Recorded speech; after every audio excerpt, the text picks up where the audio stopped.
Hi everyone, my name is Christopher Jones and I'm a product manager in the Oracle database group in the data access team.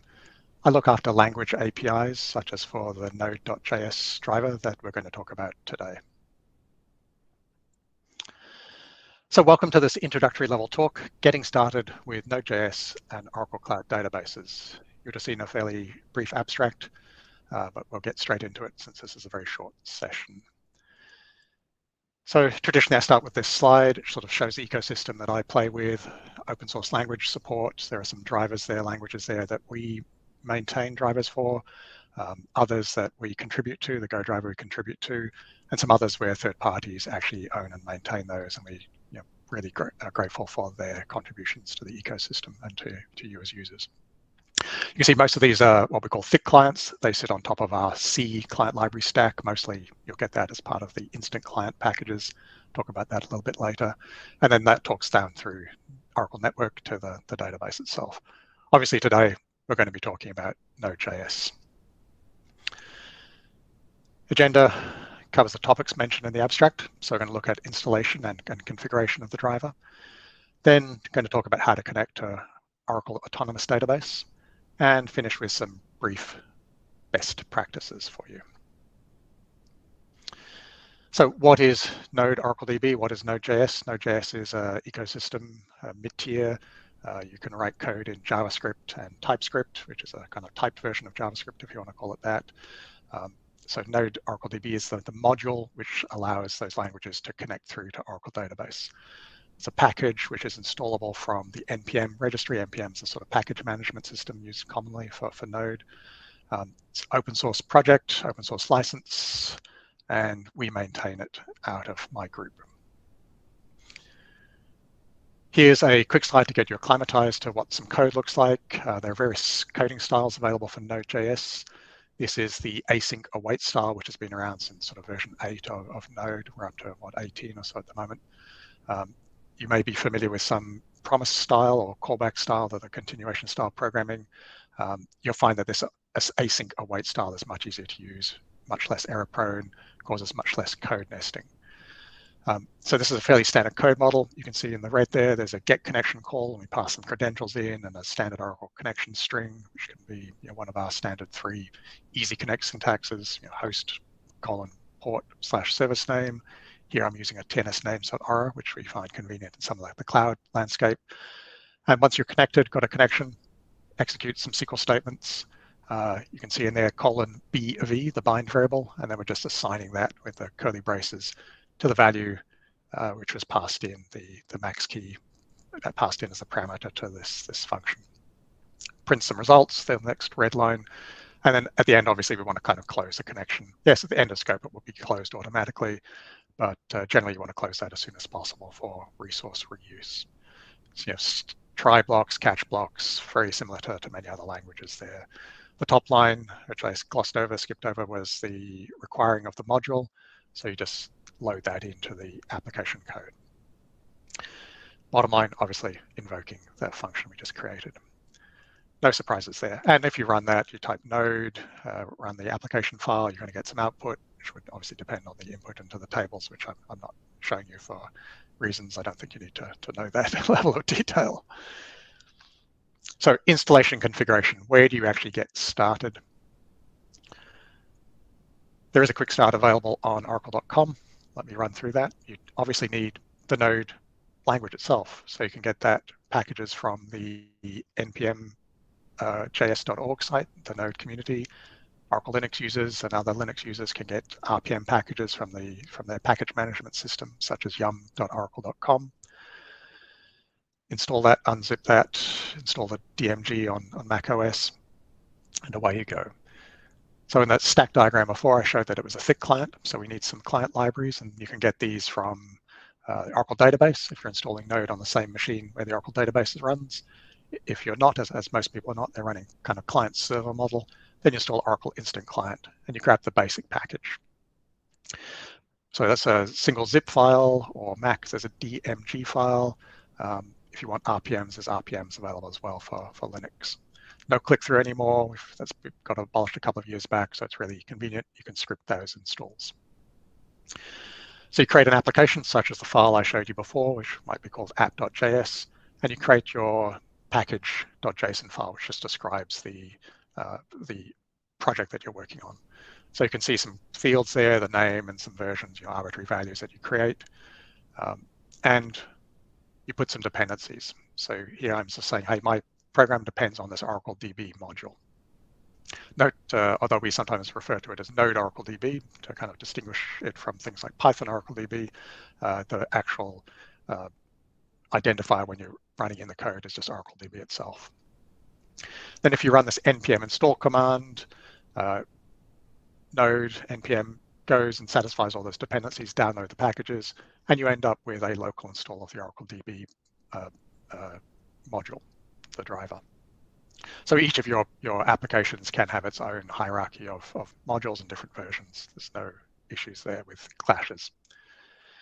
Then we want to actually run Node. I showed you running Node app.js directly before.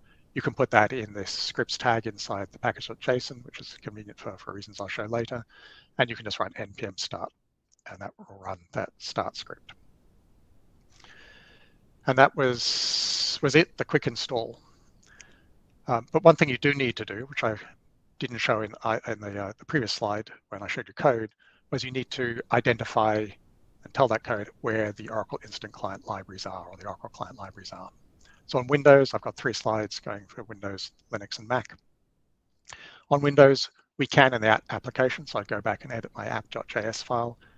We can go back and we can add this call to init Oracle Client. And you can see we're just passing in the library directory, the directory where those instant client libraries are.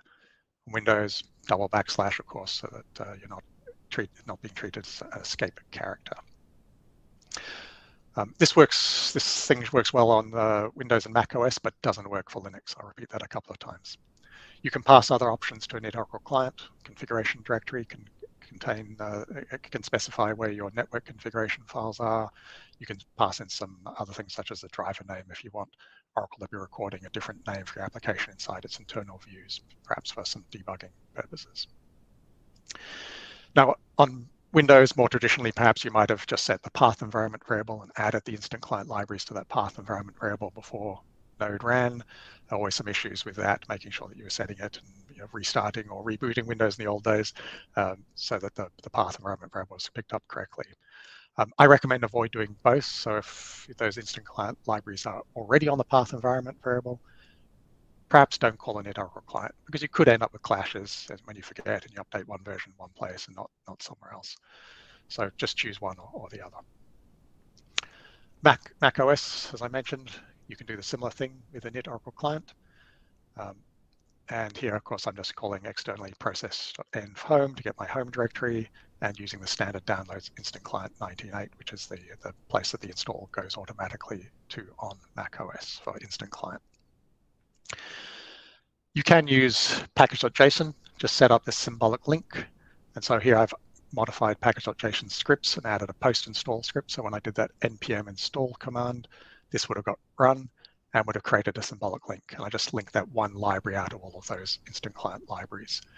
And then I don't need to use the init Oracle Client in this case. This second method is convenient if you want to say run a body of code, which was developed, for example, for our test suite. If you want to run that, we don't have init Oracle Client calls on that test suite. So you can just use this post-install method when you start your application. You can do something similar on Windows, by the way. You can just copy all the Oracle Client libraries into the directory I've got there, that Oracle DB build release in the bottom right. And Windows will automatically find and load those libraries, which is actually a third method for Windows. I should point out, by the way, we don't have instant client for Mac OS M1, M2 chips, Apple Silicon, some third-party library dependency issues. So if you're using one of those platforms, what you need to do is grab and make sure you're using the x86 version build of Node.js. Set the Arch environment variable to use the x86, the Intel chip, and then install the Intel version of Instant Client, and then Apple's Rosetta will kick in. And the third slide about configuration is on Linux. And as I mentioned, I just need to reinforce this, that init Oracle Client function isn't going to do what you think it does. Yes, you can call it, it'll do something, but generally you're going to get an error out of it if you think it's actually where you can pass the library path.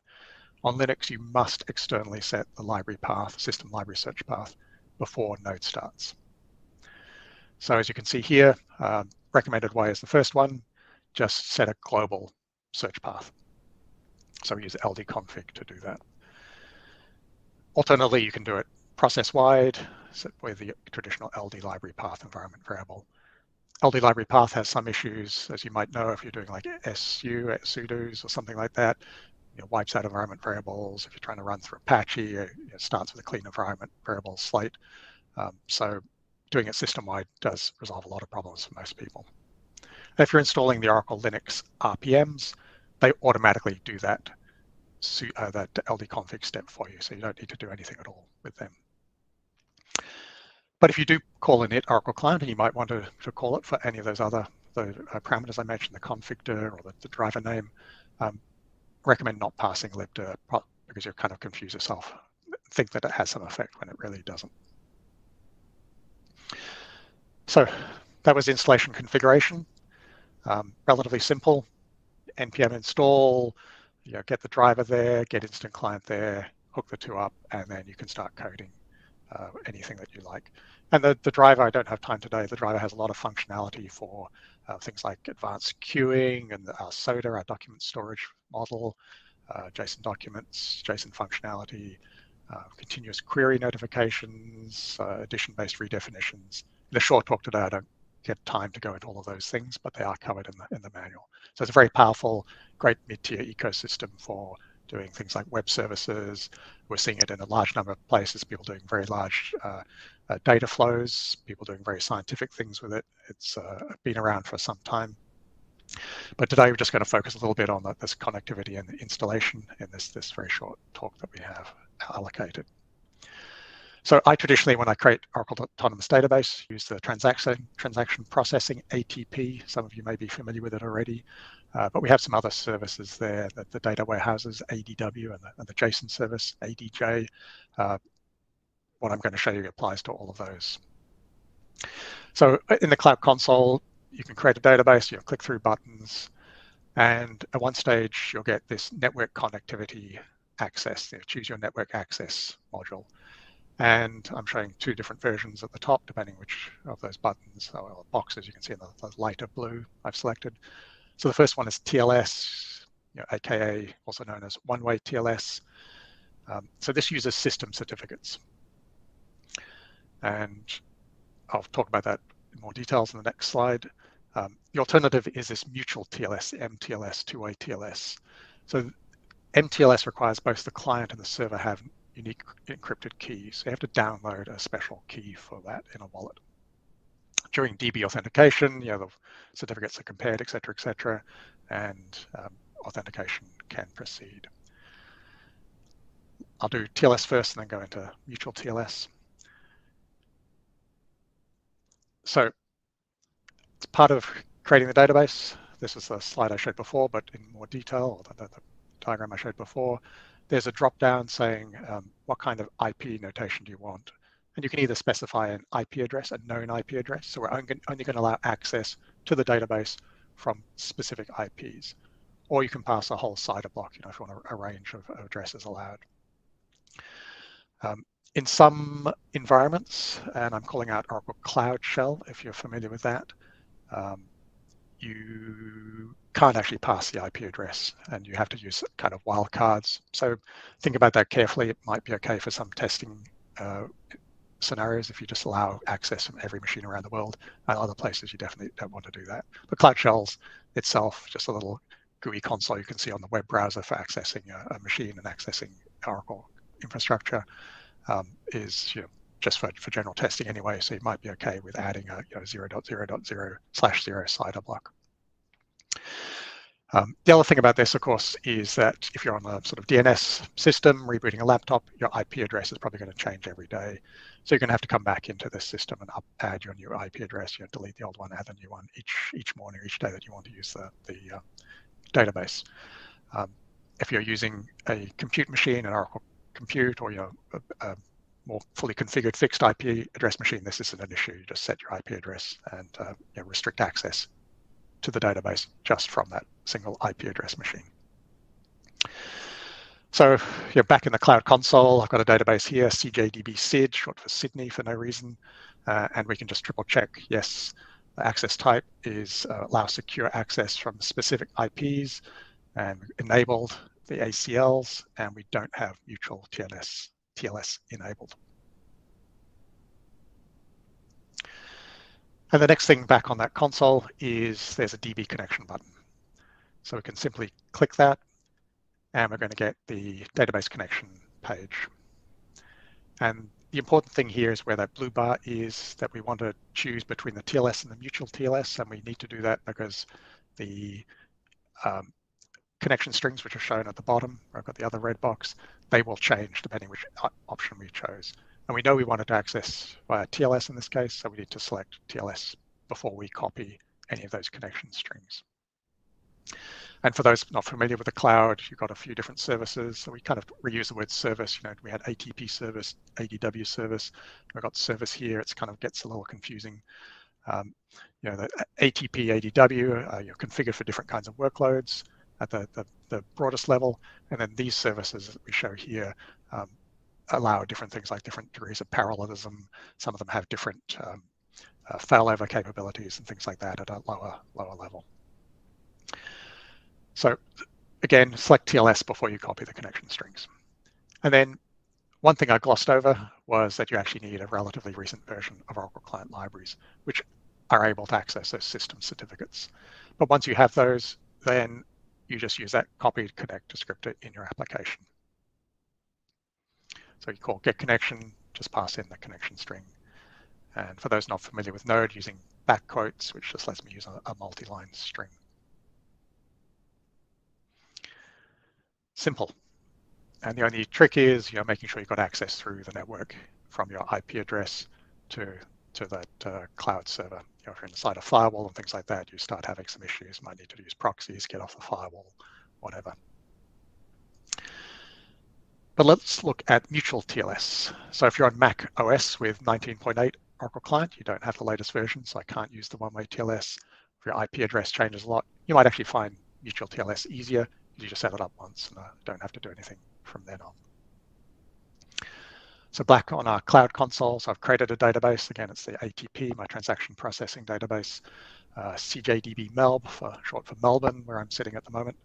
And again, we can check on that page, the network access, allow from everywhere. And I have no ACL, no control list specified, and I want to use mutual TLS. You can, by the way, use a kind of combination of mutual TLS with a restricted IP list, but that's just a variation of what these two that I'm showing you. Again, back on that Cloud Console, there's a DB connection button. Click that, no surprises. And we're back to this page that I showed before. But this time we're going to look at the top half of the screen, not the bottom half. And we're going to select that we want to download a wallet. And you can see I've chosen the instance wallet just above that. You can have a region wallet depending on what you've got, where your databases are around, how much access you just want to give yourself to a number of databases at a time. Here I just want access to the one database, so I choose an instance.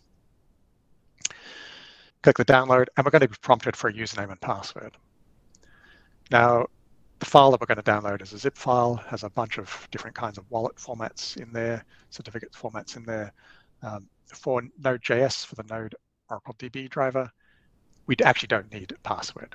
But if you're using, say, JDBC or the Python Oracle DB driver, uses a different file inside that zip file, which does need a password.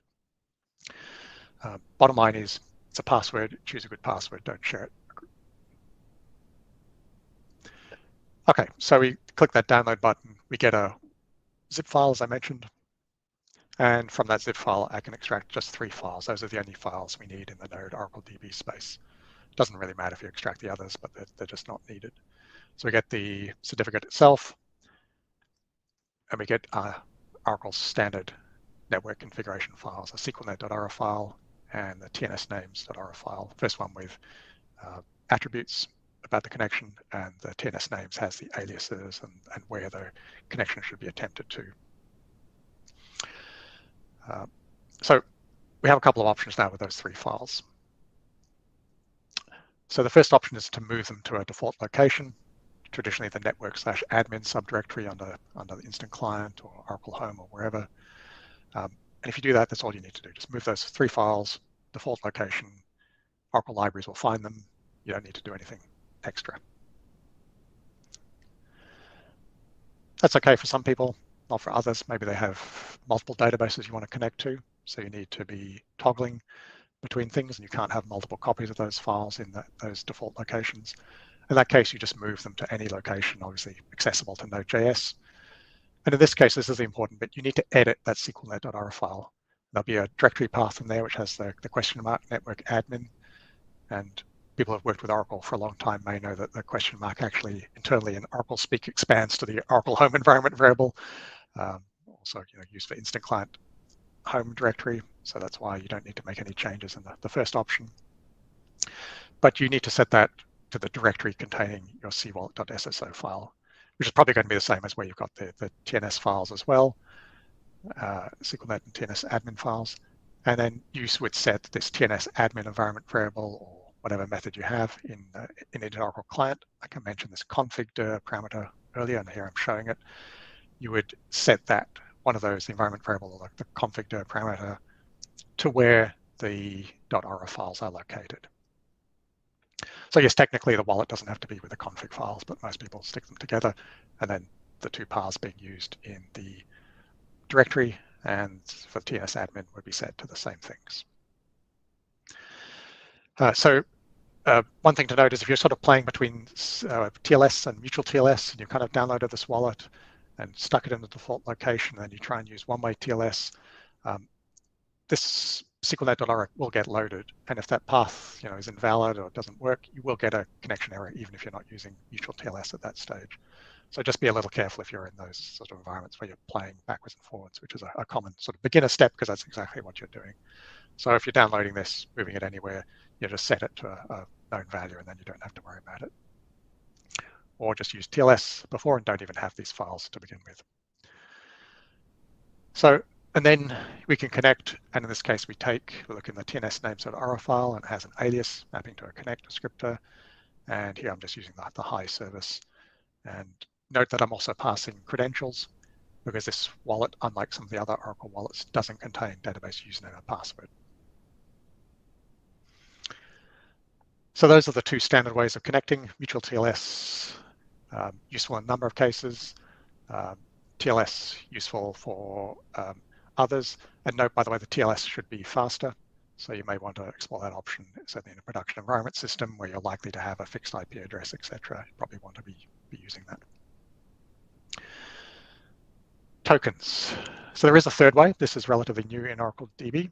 So token-based authentication allows you to connect to the database using a surprise, a token, without having to enter username and password details. So the management of these tokens is handled externally by somebody who probably gets paid more than us, and that administrator has finer control over the authentication access. And tokens can be expired, so they don't last forever. It just makes it nicer for very large sites.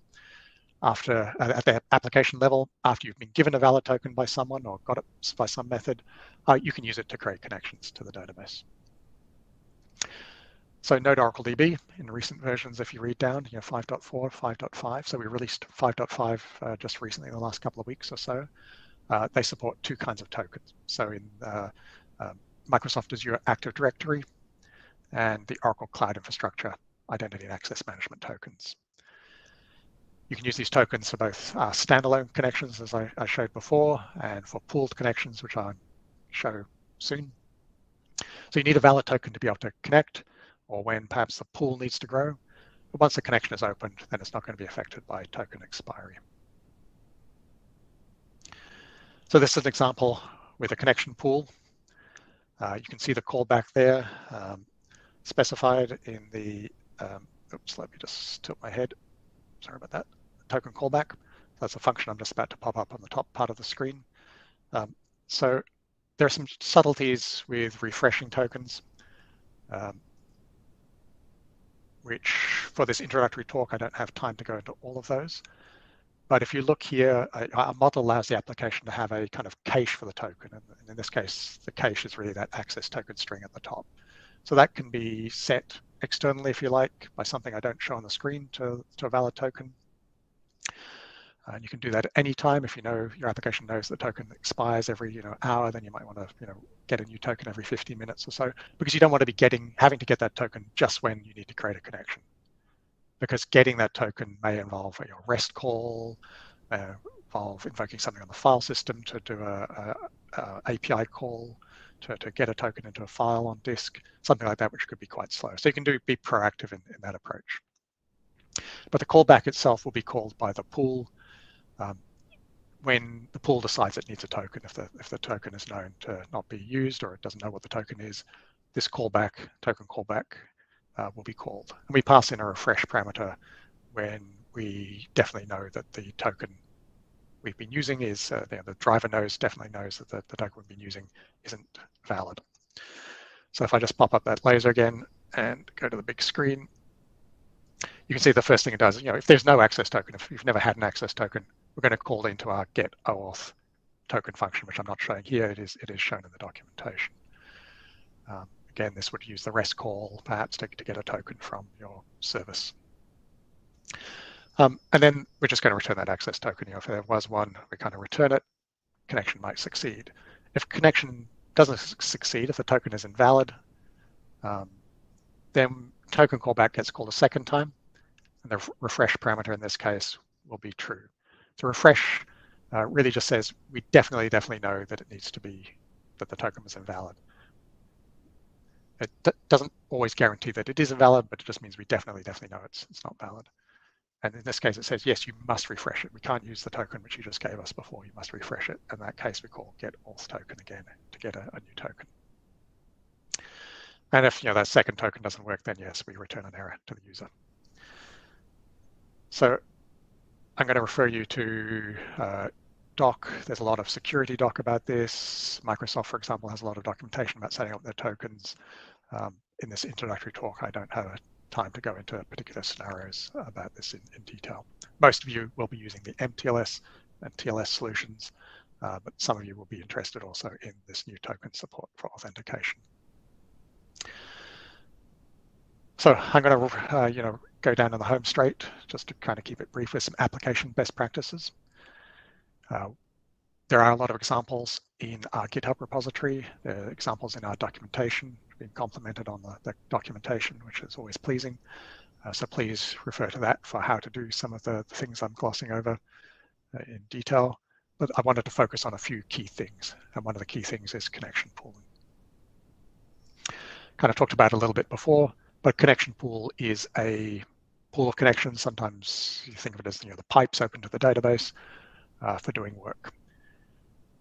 Earlier, in the first examples we showed were standalone connections. That's an open-close behavior. That means that the pipe has to be open to the database, network listener has to wake up, server process in the RED has to be allocated, some memory has to be allocated, and at the end of your application, when you close the connection, all that has to be torn down. So that can be fairly inefficient for high-use applications. Most programs will use a connection pool, and the connections will remain open for the life of the pool. So those applications would use a pool if you need a lot of connections open concurrently. Using them for short periods and perhaps doing non-database work or waiting for the user to type something on a web page, or if you have a small number of connections that are often idle.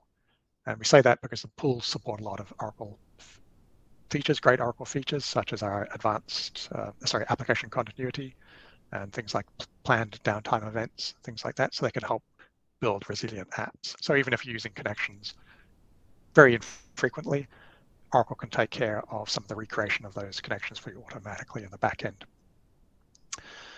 So let's create a pool. So we have create pool, no surprise, and I pass in some parameters, some sizes.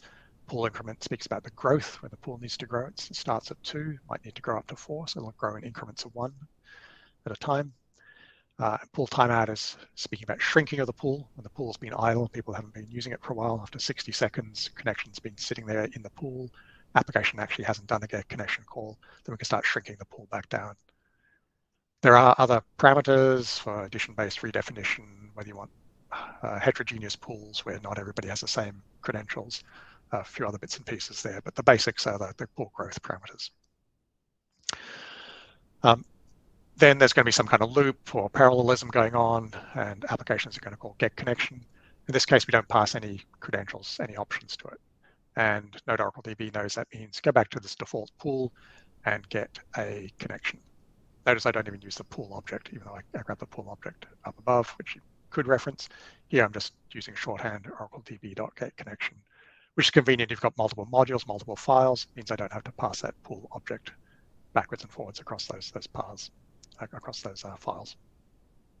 Obviously use the pool, connection executes something, and the key thing with pools, return it to the pool by closing it. And you want to do that as soon as you don't need it any longer, so somebody else can use it. There is some overhead getting and releasing things to the pools. So if you know you're going to do like 4 or 5 SQL statements in a row, obviously you do 4 or 5, get it, do 4 or 5 statements, and then release at the end. You wouldn't get release after every execute. At the end of the application, you can do a graceful shutdown of the pool. For example, when maintenance of the application is planned. In this case, I'm giving people 10 seconds grace. I'm saying when I call this, I'm going to allow people to continue work for 10 seconds, but I'm not going to allow any new users to call getConnection. Anybody who calls getConnection is going to get an error saying the pool is going down. Other people already using the pool have 10 seconds to complete their work, commit, rollback, whatever. And if they don't complete it, then yes, they'll get finally terminated right in the middle of whatever they're doing. I recommend passing a size in, a time in, either a 0 or a positive value. 0, of course, means immediate. If you don't pass a size in, then the pool's not going to shut down if it's currently being used. The 10 seconds, by the way, doesn't say wait. For 10 seconds in all cases, it says wait up to 10 seconds. If nobody's actually using the pool, we'll just shut it down immediately without waiting for the 10 seconds. So this is really helpful for that sort of planned maintenance situation. If you want to bring down, perhaps you've got a cluster of node applications, you might want to bring down part of that cluster, maybe shrink it or something like that, then this gives a nice way for users, nice behavior for users. So how do you size the connection pool? One way is to record pool statistics. So you can enable statistics when you start the pool, or later we have a pool reconfigure option, which actually lets you change sizes and things. You can turn on or off statistics. A lot of people actually just have statistics enabled all the time, and then they call one of our get statistics functions to actually get, and they might log these externally for post-analysis. So you can do that. You can just do pool.get statistics and write them out in any format you like. Or if you're just doing simple debugging, you can just write straight to the console log statistics. So this is an example. So at the top, I'm running AB, the Apache benchmark tool. So I'm running 1,000 requests, concurrency of 10, just calling a little web service I have created. And this is an example of what pool log stats would look like. And I want to show something alert people there might notice there's 1,001 connections, and that's because my application actually does a create schema at the top, create table at the top. But then after that, there's just 1,000 user requests coming. So you can see that many of these 1,000 requests were queued. So node-oracledb has a concept of a queue. If connections are in use in the pool and there's nothing free that for somebody else to use, that get connection request is just going to wait for a while until one of those connections in use gets freed up. And then I can do my work. So 995 people had to wait for a connection because I didn't have one available to them. And there was a lot of time there. That's nearly 5 seconds of time people waited. So the application wasn't as efficient as it could have been. And you can pretty much guess from the right. The reason is that I'm calling this with a concurrency of calling the application with a concurrency of 10 users trying to do things at a time, but I only have 4 connections in the pool. So that's just only 4 people can actually do work at a time. Not very optimal. So I need to increase the pool size. So I can do that with my reconfigure command, just bump up pool max to 10. Could restart the app, but reconfigure is probably just as easy. But actually, I'm still going to have problems. And the reason is because Node.js has 4 worker threads. So don't be too confused. There's a new sort of worker threads module in Node for user threads. This is the internal worker threads, the traditional model of worker threads that actually do the work behind the scenes. There are 4 of those by default, so it's still limited. And each of those threads, is going to be doing work for us. It's going to get the connection. It's going to wait until the databases are responded with some, the execute's finished, come back, and only then can that thread be reused by somebody else. So effectively, these are kind of locked by 4 people doing work at a time. And the solution is to increase the number of threads. And the trick here is that this parameter, the UV thread pool size, needs to be set before Node starts its thread pool. So this is why I like using that npm start script I showed earlier, because I can do that and guarantee that it gets bumped up. It is possible in Node to change environment variables, but if you change this one too late, the thread pool's already started with its default. You've changed the environment variable, and there's no actually good easy way except by running something external like on Linux, a pstack command to work out how many threads are actually allocated. But anyway, this is the easy way. In Windows, you always have to do this. You always have to set it by before start. So you do a set UV thread pool size in that case in your script. You may want a few extra threads because there may be other non-database work going on. There is a limit to the UV thread pool size. It's what used to be 128. Now it's been bumped up to 1024. You probably never want that many connections in the pool. There are issues with connection management at that scale. You may want to do some scale out rather than have one single monolithic application. I'll get to that in a little minute, but let's rerun the app. So I've increased the pool size and number of threads, as you can see on the bottom of right. And note, by the way, this just reads the environment variable. As I said, there's no easy way to detect the number of threads Node actually has used except external methods. So if you set this at the wrong place, it's still going to show you the value you set, but may not actually be the value in use. So yeah, I'm still getting a little bit of queuing. That's like 19 people getting in queued, but each of those is average of about 1 millisecond. Earlier we had 995 for 5 milliseconds each. So there's a big difference here, and this is partly because this is a very quick, small application, so threads are being used and recycled very, very quickly. But I'm not worried about this in this case. It's still very minimal. In a production system, you probably wouldn't see anything at all if the pool was sized correctly. But that thread queuing does let you be resilient in case there's a load spike. If suddenly the numbers of users spikes up, those users are just going to wait in the queue for a short amount of time. And you can, by looking at your stats, work out, I had a load spike at this particular time. Maybe I do need to increase the size of the pool just to handle that a little bit better for that load. Or you may decide actually you don't want to allocate those resources, and those extra users, short period of time maybe, are going to just have to suffer with a slight delay before they can actually get a connection and do some work. Okay, so the big tip from our real-world performance tuning team is to avoid connection storms, and they don't like seeing dynamic pools. So although you can set pool min and pool max to different values, they really like seeing fixed sizes. Now, and they have some stats. You can look at their documentation or go to our doc to link to their doc. They have some recommendations about the CPU cores and things about how big to size pools. Fixed pools don't suit every use case, but for a stable systems, well-defined resource usage, you do want to be close to fixed sizes. With recent Oracle client libraries, you may want to set pool increment to be bigger than 0. 0 here internally gets mapped to 1 anyway. So if there's catastrophic failure, network drops out and all those connections have to be recreated, you may want to allocate chunks of connections at a time just to amortize the cost. On the database side, you can throttle connection rates. There are some SQLnet parameters as well, by the way. So yeah, pool sizes fixed are good. And one of the reasons for this obviously is that people come in the morning. If the pool has only got a few connections available, everybody's trying to slam the pool because they're trying to do work. Other people are going to come in and try and get connections, so the database is going to get double slammed. So you're keeping the pool available, those resources ready for when you want it is the design goal of pools, to have a set of available resources. So let's have a quick look and just do run home with some tips about fetching data. And a key thing that we speak about in our group is about reducing round trips. That's the network traffic from Node to the database and back to Node. So let's assume the application architecture is tuned, SQL is tuned. You want to reduce round trips by using techniques, client result caching. So results are stored on the client, so you don't need to do a round trip. You don't issue rollbacks or commits unnecessarily. That's extra round trips.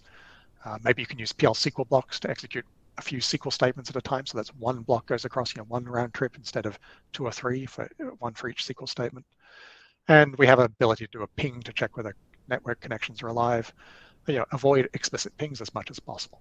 Code your application to assume that the network's okay, and that send the work across. If you get an error back, then do recovery. Don't assume things are bad and do a ping and then do your work. That's just extra work for the average case. But for query methods, and I'm not going to go into a lot of detail, I'm going to speak about some tuning. And just to give a quick overview, we have 3 main methods of querying. This is this basic simple one we saw before, execute. You just get all the results back. But if you've got a very large number of rows, you may want to get batches back. So we set this result set true parameter. And then we can just access rows in sub-batches or one at a time. Internally, the driver's going to go across the database, get bigger batches of data across. So we're going to reduce those round trips. Streaming, node event-driven. Streaming is kind of natural. So we have a query stream method, and you're going to get one data event back when data is available from the database. One data event per row back. But those aren't particularly interesting themselves. The key thing is the tuning that we want to talk about. So there are 2 tuning parameters, prefetch rows and fetch array size. And these are only used for internal buffers. So they allocate extra space to reduce time to access query data. They don't affect how the application gets rows from any of those methods I showed on the previous screen. They don't affect the SQL optimizer, anything like that. They're just internal buffers. There are 2 parameters. I get myself in knots if I try and explain why. But it's the way internals work about first execute versus the second fetching of records. They operate at different layers. And there are going to be 2 sets of buffers. So if you increase both of these, you're going to end up perhaps double the amount of memory you think per node application or per user for the node application. Key thing is if you have a large number of rows coming back, hundreds of thousands of rows, something like that, bump up fetch array size. So whatever your data in network can cope with, you find by empirical testing, they're good values to use. So you can pass these, you can set these as globals, but often it's easier to set them per SQL statement. It's not every SQL statement is going to return a large number of rows. Don't want to be allocating memory unnecessarily. So you can set these per statement, and you'll find that there's and I'll show some graphs later, that this has a significant effect on actually, sorry, I don't have graphs in the slide because of the time, but this has a significant benefit for large queries and reducing time. If you're doing page data, which is another case, getting a chunk back, users have requested 20 rows in this case, you should tune both prefetch rows and array size. And here I'm using Oracle's relatively new fetch next offset syntax, just to say, hey, my bind variable is set to those 20 rows. I just want to get 20 rows back from the statement. So I'm only shipping 20 rows across the network, which is the efficient way instead of shipping lots of rows and chopping it off at 20. And I'm sizing those buffers and adding that +1 as you've read ahead. That stops an extra round trip to detect end of fetch. So looking at some data, don't have the graphs, but I have the data. These are the default values. Default prefetch rows is 2, array size is 100, and the number of rows, just 4 lines there. As you can see, different numbers of rows, and you can see that the round trips and time increases with the amount of data that I need to fetch from the database. So I'm getting batches, generally of, as you can see, other than the prefetch, batches about 100 at a time. So I'm having to do 100 round trips to get the 10,000 rows. Now we know 10,000 is a big number, and you want to bump up array size there. So the bottom row of the first table and then the row in that second table, I've just changed that array size value and bumped it up.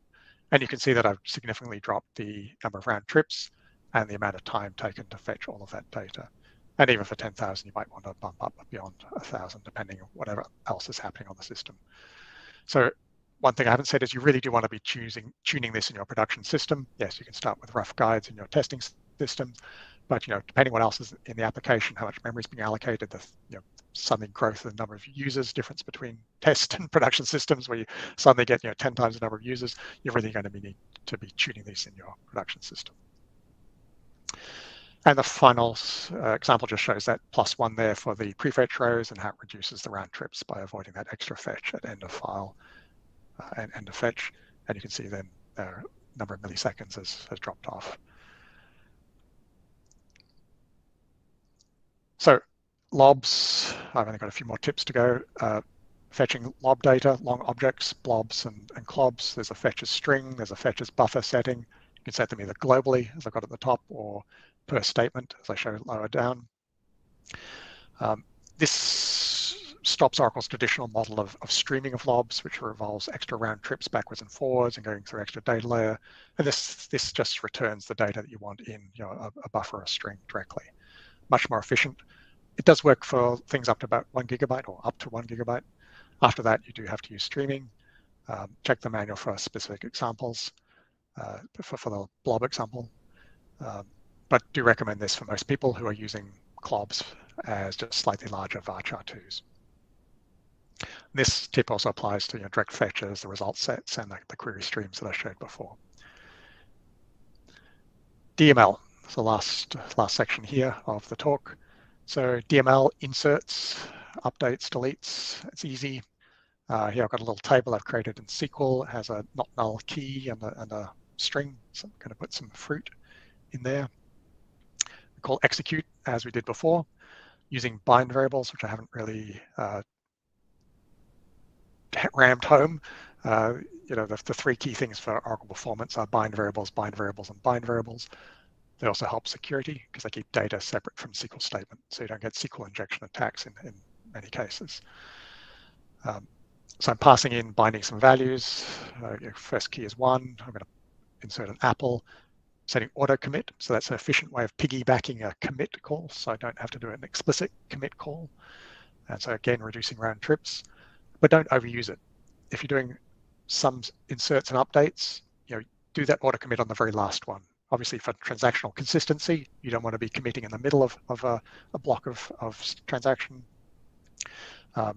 And if you can, then just do the auto commit at the very end. If you can't, you may have to do an explicit commit. And at the end, you get the rows inserted, get the 1 row inserted, the rows affected was 1. And next slide. If you want to insert multiple rows, then use executeMany. So same SQL statement as before. Here, my data is carefully laid out, and I've got two data values that I want to insert, apple and banana. I've got auto commit available as well in this case. And here I've got bind definitions. And this is optional, but recommended.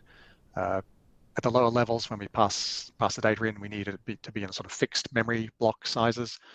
And so if you don't use bind defs, the node's going to have to guess how much memory you want. And if we guess wrong, and then when we go through your array, we see longer data, you might have to reallocate everything we've previously allocated memory for. So bind defs can save that reallocation step. So again, an efficiency technique. And then we just call executeMany.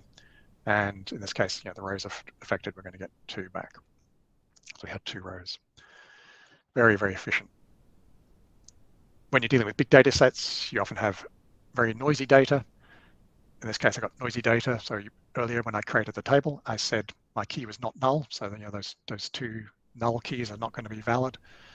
And I can use this batch errors flag and add that to my options. And in this case, I get rows affected 1 because I had 1 valid row, which was apple. And I'm getting told that offsets 1 and 2, so it's 0-based offsets. So apple was 0, and then banana was the number 1, saying that they were null. I can't insert that null data. And in this case, I've actually got 1 row inserted into the table, and the auto commit has not actually happened, not been obeyed, because I had the errors.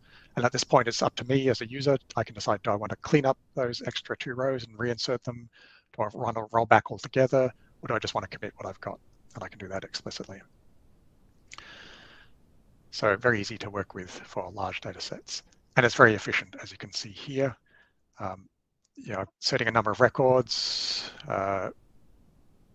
and either in a loop calling execute or in batches with executeMany. You can see the numbers of milliseconds there. I had short records. I think it was to a remote database across a small network. Some measurement variability on these small values. With remote databases, the costs are even bigger because the round-trip costs are higher. So executeMany has a much bigger advantage. And you note I don't even show on this graph the last value is just off the charts. Even with 10 records, it was 38 milliseconds versus 9 milliseconds just to do the insert. So the 9 milliseconds for the executeMany was a big win 100,000 records, it's like 4 minutes versus 0.4 seconds. So use executeMany for your data loads. And there are a few techniques on the database side about disabling indexes and things like that you might want to also explore if you're doing this as a part of a daily process, for example. Your mileage might vary. And of course, if you really are doing big data loads, we do have SQL loaders, data pumps, some other external tools which might be more appropriate depending where your data is coming from. And so that's the end of my talk. We only had a short amount of time allocated for this, so I've had to just give you the key things that you need to know. There is a lot more in the documentation. Let me leave you with some links for these things. Obviously, our homepage is available and has links to everything else, so that's the only one you really need to write down. I blog. I've moved recently from an oracle.com blog site to Medium, and my colleague Sharon is also blogging there as well. But you can go back and find out all the blog sites on opal.oracle.com, blogs.oracle.com/opal, OPAL, if you want to look back for some of the other older Node content as well. So certainly feel free to reach out to me if you have any questions or any issues. And with that, I'll thank you very much for attending this talk on Node.js and Oracle Cloud databases.